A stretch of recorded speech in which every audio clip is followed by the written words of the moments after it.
नमस्कार, मैं मनभूषण कुमार।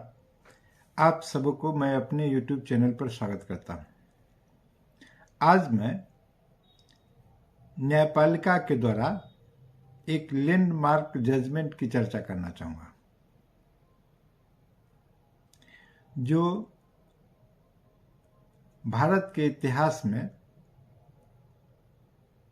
न्यायिक इतिहास में स्वर्णिम अक्षरों में दर्ज हो गया और उसकी चर्चा बार बार होती है और फिर बाद में इसको केशवानंद भारती केस के द्वारा खंडित भी किया गया। लेकिन आज जो हम चर्चा कर रहे हैं वह है गोलकनाथ केस। गोलकनाथ केस का फैसला 27 फरवरी 1967 को सर्वोच्च न्यायालय के 11 सदस्यीय संविधान पीठ ने सुनाया था, जिसमें के सुब्बाराव मुख्य न्यायाधीश, K N Wanchoo, M Hidayatullah, J C Shah, S M Sikri, R S Bachawat, B Ramaswamy, J M Shelat, Vashisht Bhargava, G K Mitter, सी ए वैद्यलिंगम शामिल थे। इस केस में 6-5 के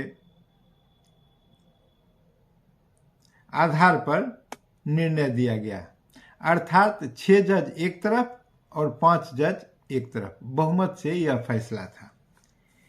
हेनरी और विलियम गोलकनाथ के परिवार के पास जालंधर पंजाब में 500 एकड़ से अधिक की कृषि भूमि थी। 1953 में पंजाब सुरक्षा और भूमि काल अधिनियम के चरण में राज्य सरकार ने माना कि दोनों भाई 30 एकड़ जमीन ही रख सकते थे। कुछ एकड़ जमीन किराएदारों को दी जाए और बाकी अधिशेष घोषित कर दिया गया था। इसे गोलकनाथ परिवार ने अदालत में चुनौती दी और मामला 1965 में सुप्रीम कोर्ट पहुंच गया। परिवार ने अनुच्छेद 32 के तहत एक याचिका दायर की, जिसमें 1953 के पंजाब अधिनियम को इस आधार पर चुनौती दी गई कि इसने उन्हें अधिग्रहण और स्वामित्व के उनके संवैधानिक अधिकारों से वंचित कर दिया है।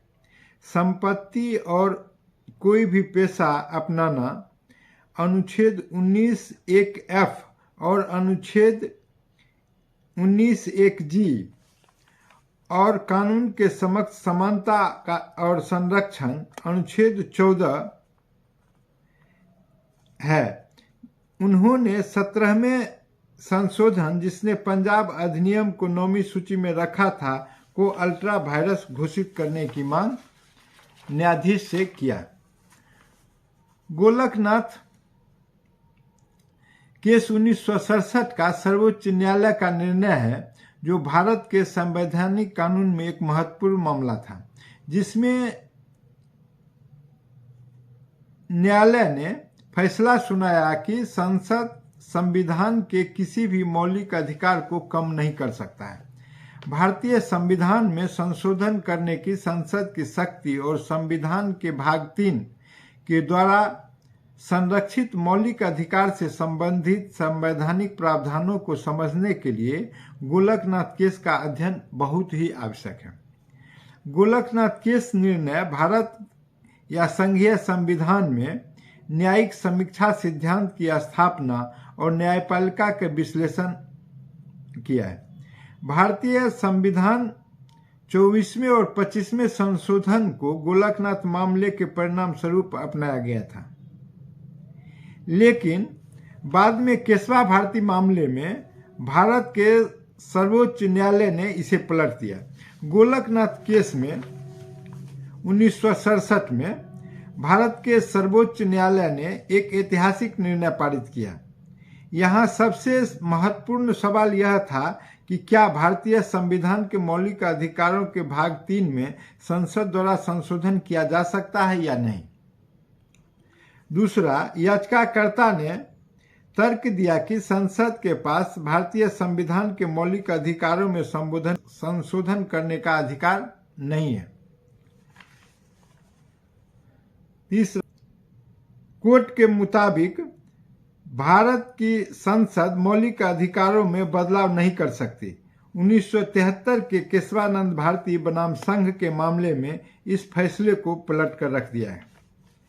इस मामले में न्यायालय ने फैसला सुनाया कि यद्यपि संसद मौलिक अधिकारों समेत संविधान में संशोधन कर सकती है, लेकिन वह संविधान की मूल ढांचा या संरचना को नहीं बदल सकती।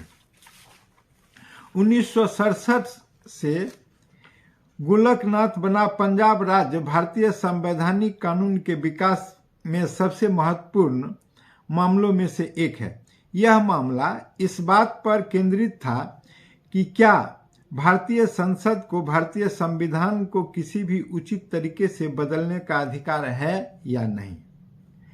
मामले के विकास को संविधान संशोधन अधिनियम 1956 को चुनौती दिया, जिसे भारतीय संसद द्वारा संविधान में संशोधन करने के लिए पारित किया गया था।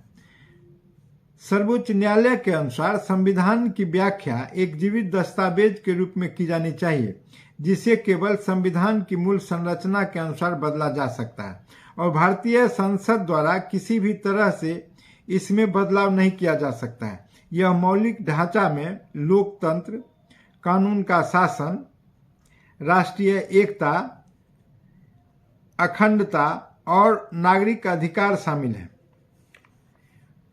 को संविधान के मूल सिद्धांत के रूप में निर्धारित किया गया था।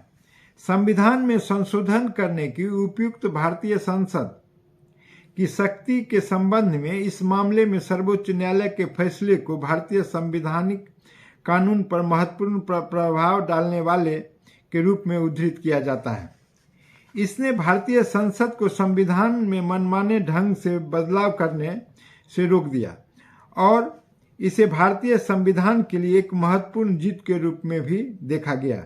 इस फैसले का आगे विस्तार किया गया और बाद के सर्वोच्च न्यायालय के मामले में इसका समर्थन भी किया गया। अब यह देखा जाए कि गोलकनाथ का केस में फैसला क्या था। सर्वोच्च न्यायालय के फैसले, जिसमें भाग 3 या मौलिक अधिकार सहित संविधान के संपूर्ण पाठ में संशोधन करने के संसद के अधिकार को बरकरार रखा गया था, को गोलकनाथ मामले में अदालत के फैसले को पलट कर रख दिया। इस निर्णय के बाद भारत की संसद के पास मौलिक अधिकार को प्रतिबंधित करने की शक्ति का अभाव था। सर्वोच्च न्यायालय ने निर्णय लिया कि संविधान के अनुच्छेद 368 के अनुसार पारित एक संवैधानिक संशोधन संविधान के अनुच्छेद 13(3) की आवश्यकताओं को पूरा करता है। अनुच्छेद 13(2) ने संसद को संविधान के भाग 3 में उल्लिखित मौलिक अधिकारों और एक संवैधानिक संशोधन को प्रतिबंधित करने वाले कानूनों को पारित करने की अनुमति नहीं दी, जो अनुच्छेद 13 के तहत एक सामान्य कानून की परिभाषा के अंतर्गत आता है और इसलिए भारतीय संविधान के मौलिक अधिकारों का उल्लंघन नहीं कर सकता है।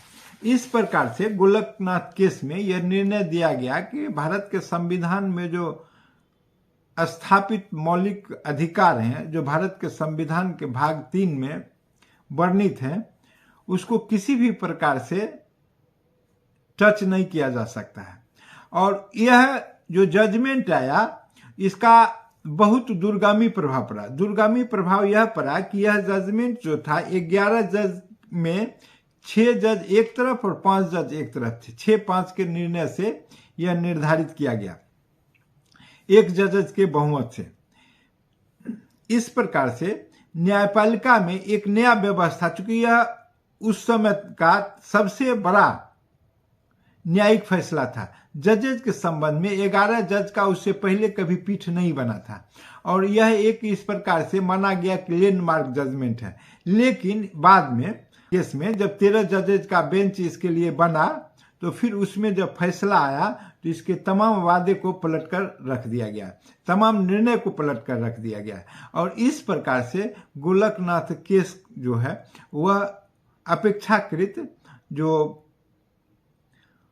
पूरा समग्रता में दिया गया था कि मूल अधिकार को टच नहीं किया जा सकता, छेड़छाड़ नहीं की जा सकती है, तो उसने कहा कि केशवानंद भारती केस में कि नहीं, मूल अधिकार को वहां तक ही टच किया जा सकता है जिससे कि मूल अधिकार का जो ढांचा है उसको में छेड़छाड़ नहीं आए, मूल ढांचा में कोई परिवर्तन नहीं हो, तो इस प्रकार से उसमें संशोधन किया जा सकता है। यह बहस का विषय रहा है और इस आलोक में यह एक प्रश्न परीक्षार्थियों के लिए भी रहा है कि गोलकनाथ केस क्या है, और इस आधार पर मैंने आपको बताने का कार्य किया कि यह गोलकनाथ केस है। ऐसे तो इसके बारे में बहुत बृहद चर्चाएं होती रहती है, लेकिन संक्षिप्त में यही वस्तु स्थिति है जो मैंने आपके समक्ष रखने का काम किया है। यह वीडियो आपको पसंद आया तो इसे लाइक करें, शेयर करें, सब्सक्राइब करें।